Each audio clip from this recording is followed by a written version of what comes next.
Bannir des mots qui généralisent. Le « tu es toujours en retard » va mener l'élève immédiatement à penser à la fois où il n'a pas été en retard.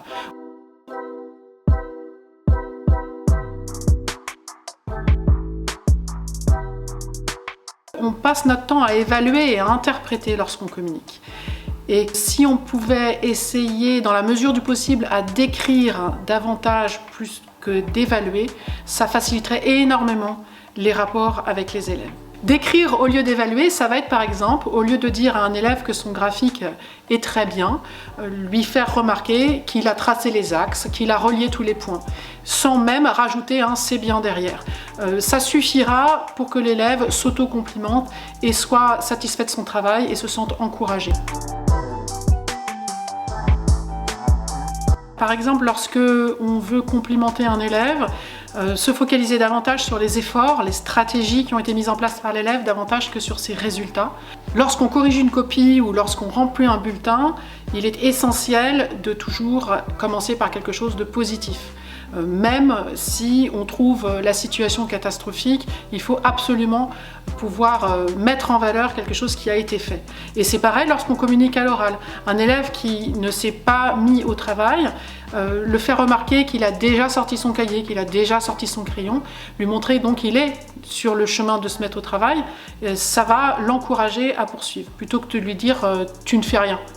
Un autre exemple, ce serait de bannir des mots qui généralisent comme « jamais »,« toujours » ou même le fameux « mais ». MAIS, qui sont des mots qui ont un effet très négatif sur la personne qui nous écoute. Le « tu es toujours en retard » va mener l'élève immédiatement à penser à la fois où il n'a pas été en retard. Ou c'est très bien mais la rédaction est à revoir. Le « mais » va immédiatement faire que le compliment va être oublié par l'élève. Ce sont des outils qui peuvent paraître difficile à mettre en place parce que peu naturel. On a été habitué à évaluer en permanence, même d'évaluer de manière positive. On a entendu des « c'est bien »,« tu es jolie » ou « c'est magnifique » tout le temps. Donc c'est des choses qu'il faut désapprendre. Évidemment, c'est très difficile lorsqu'on est un jeune enseignant parce qu'il y a 15 000 choses auxquelles il faut qu'on pense en même temps et ce n'est pas forcément une priorité. Mais cette technique de communication qui est en fait juste ce qu'on appelle de la communication non violente, plus on s'exerce, plus elle va devenir naturelle et au bout d'un moment, on ne s'en rendra même plus compte.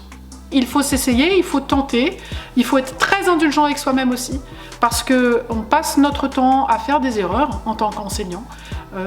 On est devant un groupe, c'est pas évident, on est dans une posture qui est compliquée et lorsqu'on débute, évidemment, on est tout le temps débordé et c'est bien normal. Donc être indulgent avec soi-même et laisser les choses se faire petit à petit.